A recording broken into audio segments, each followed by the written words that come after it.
Welcome back. I'm Roy with Rugged Badger Racing and Team Parts Badger. Behind me is the 80 hours to Gingerman ChampCar Miata that we're preparing to race in a few weeks here, along with a bunch of crap. So we are between a lot of different projects right now that are at various stopping points. We're waiting on bushings, we're waiting on a new oil pan. So while that's all going on, what I'm going to focus on is what I can control, and that's a project I can finish and probably finish today, and that's going to be installing the lights. So new rules indicate even if you're not in a night race, you still need to have lights for ChampCar, and you need 2 of them. So what I did, I bought these really cool lights that are designed for a motorcycle off of Amazon. They were 50 bucks for a pair. They have 2 different color temperature settings. It's the same actual light element, but it allows different temperature settings. So I'm gonna get this configured to get these mounted in the car. If it works out, I'm gonna buy another set so I have a redundant pair. And let's see if we can get these wired into the dash. I haven't even opened up the dash yet to see what kind of wiring is there. But hopefully this is a project that I can get done tonight. All right, I'm over at the workbench. I have the light set up. Let me show you what I'm looking at. So this particular light, I'm gonna use an M12 battery and plug this in here. So we have black for ground, and then high beam is supposed to be yellow. So let me plug in the yellow, and you can take a look at the particular beam pattern here. And this thing is really bright. So you can see that all the way over there. So this is designed for a motorcycle, so a road-going motorcycle. So these should be plenty bright. Inside the light, there is a little fan, which I do have reliability concerns about. But as far as legality is concerned, I think if I have a couple pairs of these, I'm gonna be good to go. So what I'm gonna do next, I have a diagnostic tool that allows me to check current. I'm gonna check current on this, just make sure I can select the proper wiring, and then I'm gonna take the dash apart. All right, so I have a setup here with this circuit tester. The circuit tester is designed for fuses. I'll plug this in again here. I just have a test wire, and let's plug this into high beam. I'm getting 1.5 amps on high beam. Let's test low beam. 1.3 amps on low beam.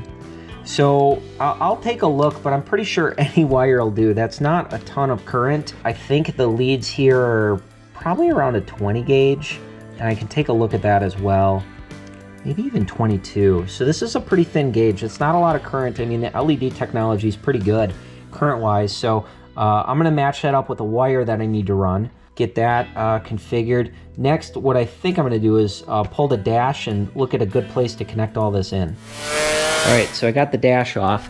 And again, I have mismatched hardware. So both of these are M6s. One is an 11 millimeter, one's a 10 millimeter. They're right next to each other for the same part. So needed 2 wrenches for that, but that's off. Went over the windshield here to look through, and it was absolutely a mess. So I cleaned that up. And a couple things I noticed. So right away, we do have some breaks in the defrost lines. So this one's cut, this one's cut. So at some point, if we want those 2 lines to work, we're gonna have to solder those or put copper tape on those again. But you see, we actually have all these relays. So we have the fan, accessory, FP, that's fuel pump, ignition, the starter, wiper as well. So all of those are relatively accessible, which is nice. But I'll need to figure out what type of relay those actually are and make sure I have replacements. So the fuse box is right here, and it looks like everything's riveted.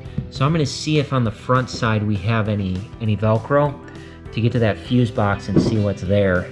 Yeah, overall, I mean, we got some electrical tape right there going to, it's like 4 different wires to a rat's nest, so that's probably not great. We have something that's disconnected right here. I don't know what that's for, so I should probably figure that out. That's one of the warning lights in the back there. I don't know if you can see through the windshield. Yeah, one of the warning lights. So that ripped out. One of the terminals just ripped straight out of the connector, which isn't great. That means they probably aren't connected in the best way. But wow, that'd be a lot of work to rewire this thing. So I'm just gonna have to cross my fingers I don't run into an electrical issue. Yeah, I really don't see where to plug in. So I'm gonna take a look. I'm gonna have to put a switch in. I'm gonna have to find a power source here. Now, what is nice, this actually does already have light or power for one set of lights. They were running 2 off of here, and I really don't like that, because if you want redundancy here, running a whole new wire really helps, because if one circuit ends up shorting, you have a backup circuit. In this configuration, they're all tied to one fuse, and the fuse is actually right next to the lights. They also use these splices, which aren't great, so I would definitely get rid of those, which is kind of funny because I used Raychem, which is a really nice heat shrink material with these. Nonetheless, ideally I want to keep this for one circuit and make a whole second circuit. So I'm going to dig around inside this dash some more, see if I can find a good place to tie in power for a second light switch. All right, so I spent probably about half an hour just looking over the wiring, seeing if I could make heads or tails of it, looking over the dash, and wow, some of it's pretty good, but very clearly this thing was put together over a series of time. So what I think I'm gonna do, I'm gonna mount the light switch over here, somewhere in this territory, probably underneath that warning light. I'm gonna try to extend the broken warning light to make sure it has enough slack, and then that works properly.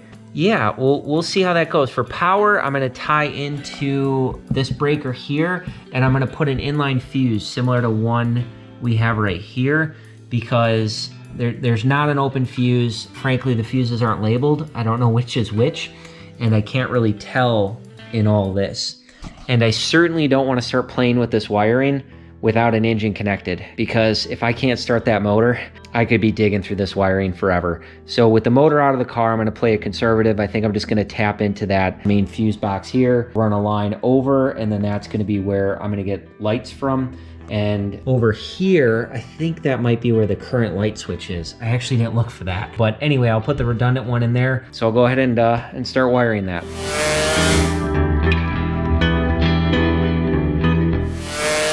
So, quick tip, if you're having trouble with the nut staying in the socket, I just used a piece of shop rag. That's gonna hold that in place. There we go. And this is a pretty important one because that's the power feed. So what I'm gonna do, have some of this liquid tape, and some of the switches, which look like older switches, actually have this on them. So I'm just gonna put a dab on there, and then for whatever reason, if that vibrates and wants to turn, now it's going to be harder for that to actually rotate. And you want to do that with the switches in particular, because the switch I'm going to use, the way the terminal is in there with those screws, they really like to come loose. And you really don't want to use Loctite in this situation because it's an electrical connection and you don't want to add anything that could prevent add insulation between the connections. So adding this liquid tape on top when you're done seems to be working pretty well.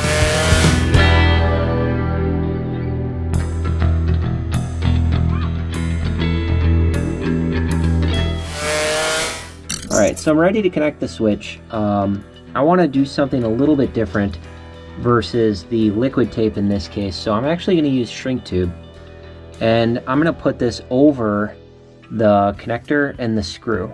And if you see, the shrink tube is a little too small. Once I screw it into the switch, it's not going to go over. So you can actually stretch shrink tube, and you can just take a pair of pliers like this, and you can actually just slowly stretch. In this case, I just need one side on each. Actually, one of them is going to have to get bigger on both because it's a little bit bigger connector.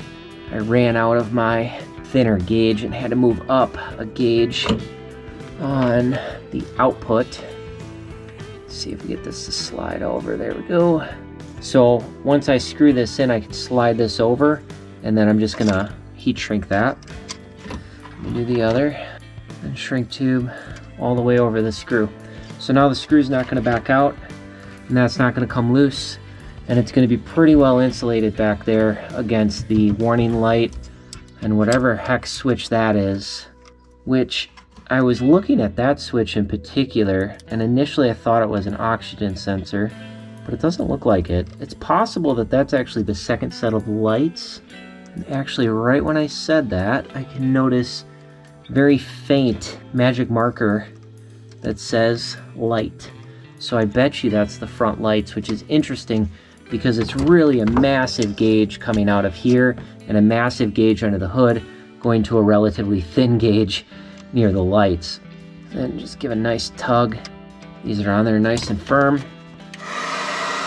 Now, if you ever have to get this off, you can take the end cutters and cut, or you just trim the whole thing and then you'll be able to get that screw out because there is glue in here as well, gluing this down. So the good news is it's secure and it shouldn't come loose on you. So we can go ahead and put this in place. Now I'm gonna use the jam nut. It's in position. So I'm gonna take a dab of my liquid tape. I'm gonna put it right on the edge of the jam nut and the dash. That way, if it starts to come loose, it'll at least have some friction on there stopping it. And I can still see on, I can still see off, and I think my two lights are gonna be right next to each other, so I'll have the first set, the second set on independently fused circuits. Now for the fuse, what I chose there was a 10 amp. And I chose a 10 amp because I'm gonna be running two of those lights, figure maybe they're around 3 amps, 3 to 5 amps, let's say, on startup. Maybe we get a little bit of a spike. So then that fuse just doubles that, and this wiring should be able to handle 10 amps just fine. So if something does occur, it'll just pop that fuse, and then I always have the backup just in case. So moving forward, what I'm gonna do is repair whatever warning light this was, because it certainly doesn't look intentional the way that this was ripped out. So I'm gonna repair that, and then I'll move on, get everything zip tied down nicely. I'll cut a few of the existing ones and add mine to the loom, and then I'll go up front and then add a ground and a plug, actually 2 plugs for my 2 lights that I'm gonna add up there.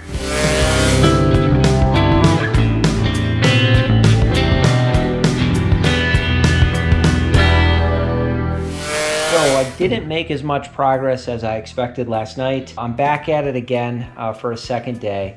But this morning, I realized that we need taillights as well. So I pulled up the VCCR, and the new rule states that you need to have 2 headlights, but you also need to have 2 taillights in adverse weather events. Now, on the rear of the car, there are 2 LED strips, and my thought was that those would be taillights. But I plugged in the battery. Before I did that, I actually isolated the alternator and the starter connections just to make sure I don't have a short. And I do not have any active taillights.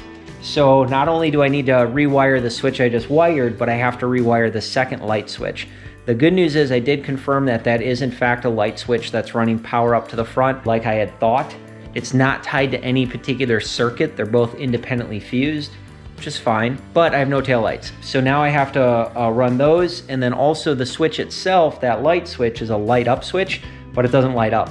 It works, it just, the illumination is off. So I'm gonna take a look and see if I can fix that. Usually it's a separate ground that's run off of that switch. So I'm gonna get wiring 2 new wires to the back so I can wire in taillights, and I'll be cutting up the shrink tube and the wiring I just did and all the looming and basically starting over. Might as well get to work.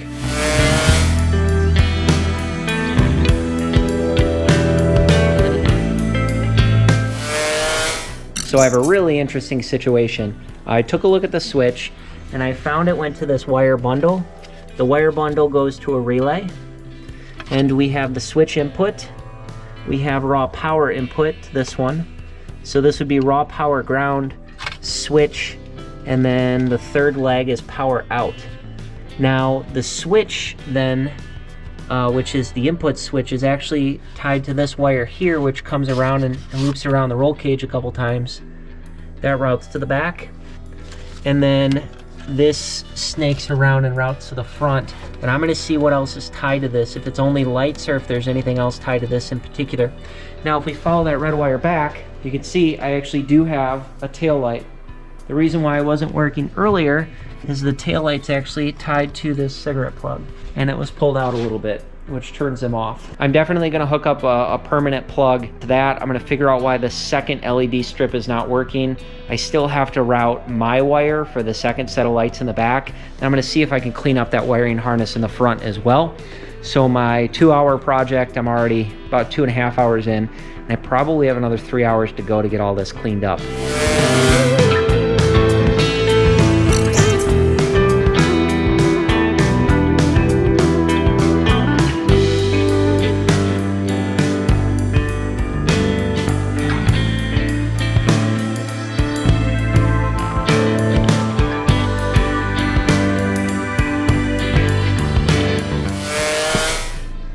right, so now I'm gonna prep the lights here, and I'm gonna keep the cord probably stock length, and I'm just gonna connect to these Deutsch connectors here. They're nice, universal, waterproof style connectors. So I have 2 lights here, and I have 2 more on the way. They actually might have just arrived, so at some point I'll actually go out there and check the Amazon truck that just drove by, see if they dropped these off. But I'm just gonna get these prepped, and with these connectors here, I have these nice butt splices that I should be able to use. Now the problem is I am going from a thicker gauge to a thinner gauge. That's always an issue. On the, let's see what I want here. On the light itself, I'm gonna put these pins so that if I remove the light, what's on the car, you'll have sockets. So I feel better about this than open pins in there and then dirt and everything gets in there. I'd rather have this on the car. So this guy's gonna end up going on the light here. Let's see inside of this little butt splice if this gauge works. So what I'll do, I'll just cut this a little bit smaller. Now this butt splice does have shrink tube on it. This size works. Yeah, and that'll just cover that up nicely. Just because it's shrink tube, but you're using the splice tool or crimp tool. And when you're using the crimp tool, it actually penetrates the shrink tube. So, probably not the best design there. Oh, that's nice and tight. Unfortunately, I just did it backwards. All right, let's start over. Yeah, so it looks like these are probably like a 14 gauge. And if I can get these down to a 16.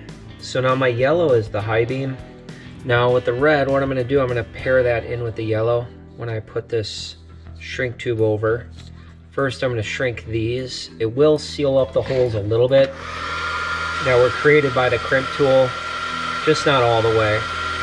And the reason why I'm gonna put the red with the yellow is both of them can actually be connected at the same time. Doesn't seem to harm the light at all. And if I put that at the ground, that could potentially just create a short. So I'll tuck the red just right next to it here. Slide the shrink tube over both. Looks like the crimps are higher up, so I'm gonna put these all the way down near the cable. I'm gonna have 3 more of these to prep. On the next ones, I am gonna put shrink tube on this side to slide that up. It just looks cleaner, keeps this together. So I will put some wire loom over this whole thing anyway, but I just like it if these are a little bit better reinforced with that shrink tube over the whole joint. So this is gonna be the light setup. And then what I'll do is I'll wire these into the car once I set the distance based on this. And then it's likely gonna be close to a ground because I'm just gonna connect this directly to a ground terminal. And then I'm gonna sand the paint off the car and just bolt this in place.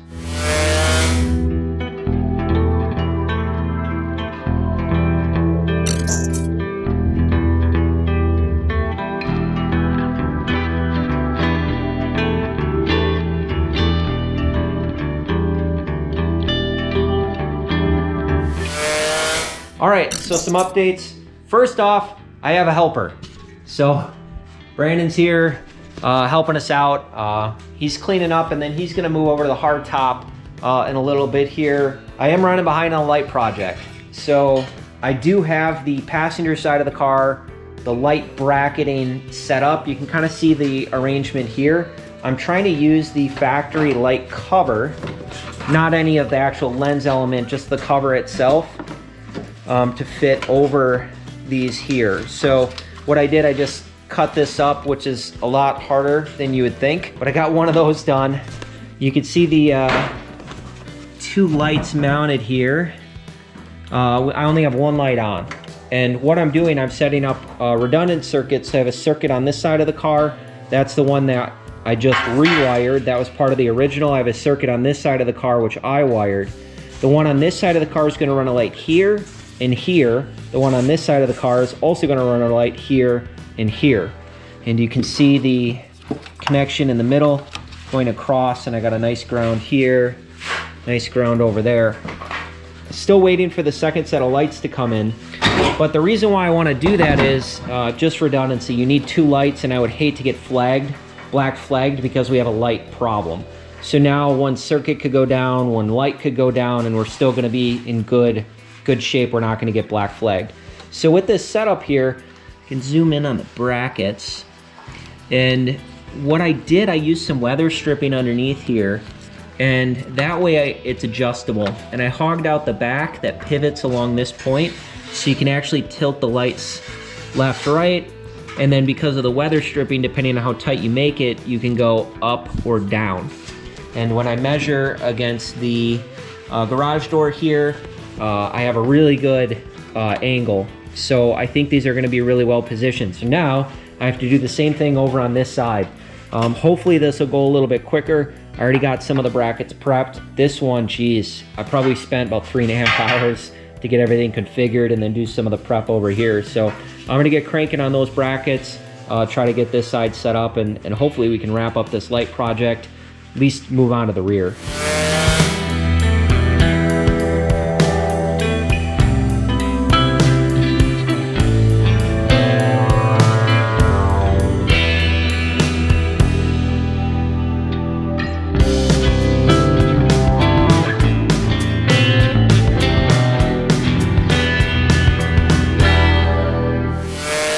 All right, second one went a lot faster. I'm really happy with how that went. I'm really happy with how that one looks. This one is a little butchered on this side as far as hole sizes and things like that, but this side I'm happy with. So I do have a second set of lights on its way. They should be here today, and then I'll be able to get this wired up. I still have to put plugs on this side. So this is just the extra wire. That'll get trimmed down. I actually ended up going all the way back there, which I like that a little better because it's gonna stay drier. So the further back I can go with that plug, that's fine. It's gonna be easy to service. There's nothing really over there. And then the second plug I have down here. So I'm basically gonna have the opposite configuration here, and then I'll have lights on this side. This one's good to go, and I actually can plug both in because of the location on this one right now, just to test it out. So I'm happy. Beam pattern looks good. It's aimed down. I think this is going to be a really good configuration.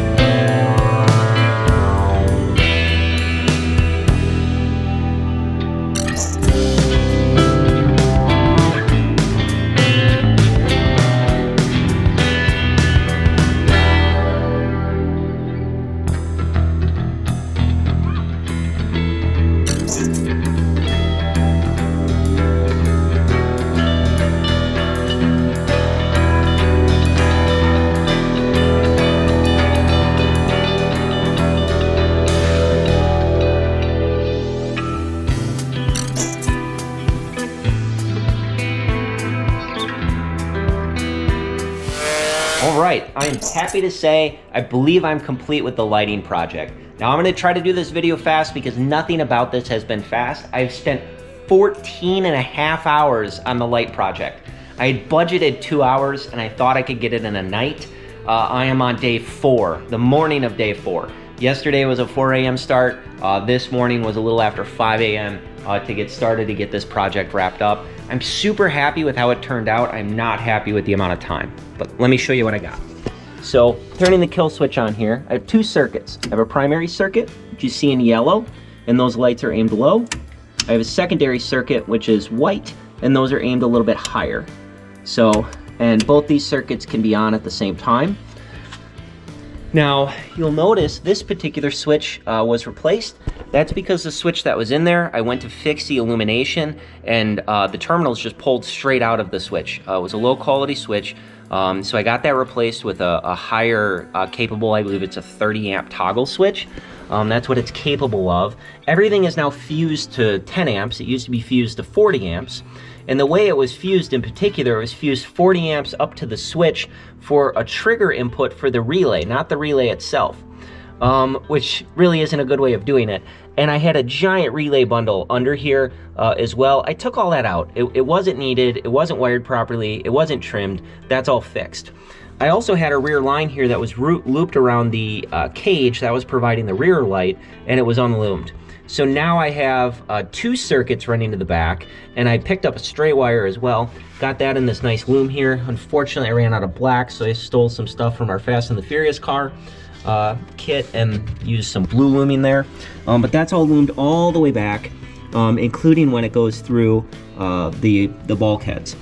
That's really important because they had bare wire going through the bulkhead. That's a problem. Now, moving up to the front, I have 2 circuits. I have a left circuit and a right circuit. Those are loomed. I have Deutsch connectors on all 4 lights, and everything's zip tied properly. You can see they shoot through the lenses, which I had modified, so this is going to be super easy for us to just throw these in the bumper, and then aero's taken care of. And this doesn't eliminate any of the extra light coming out because it's a lens, or not a lens rather, it's a protector on top of that light. That's what it's designed for. So underneath here, I can just pull that off because that's not screwed down. You can see the 2 light elements, 1 and 2. Those each have aluminum brackets, and they can adjust this way, that way, as needed. So right now, I have the yellows set egregiously low, and the white set at what I believe is the ideal legal angle. And the reason I did that is that if I get called in because this is blinding people and they're like, hey, you have to aim that light down, I just flip off this circuit, I run this. I do not want to get black flagged for something silly like that. So that's why I have 2 circuits. So redundancy in case the light goes out, 2 different colors so you can differentiate in case I lose a corner. Then the other corner is still legal with 2 lights. If it's aimed too high, I can flip over the other circuit. So all reasons to black flag in the front, that's all solved. Now in the rear, these 2 circuits are also set up in the rear. So I have 1, 2, 3, 4. They're at this angle because if any 2 of these lights go out, now you're going to have a situation where you can still distinguish between the independent lights. I also took out the finish panel because you don't need it. It's a finish panel, so that's gone.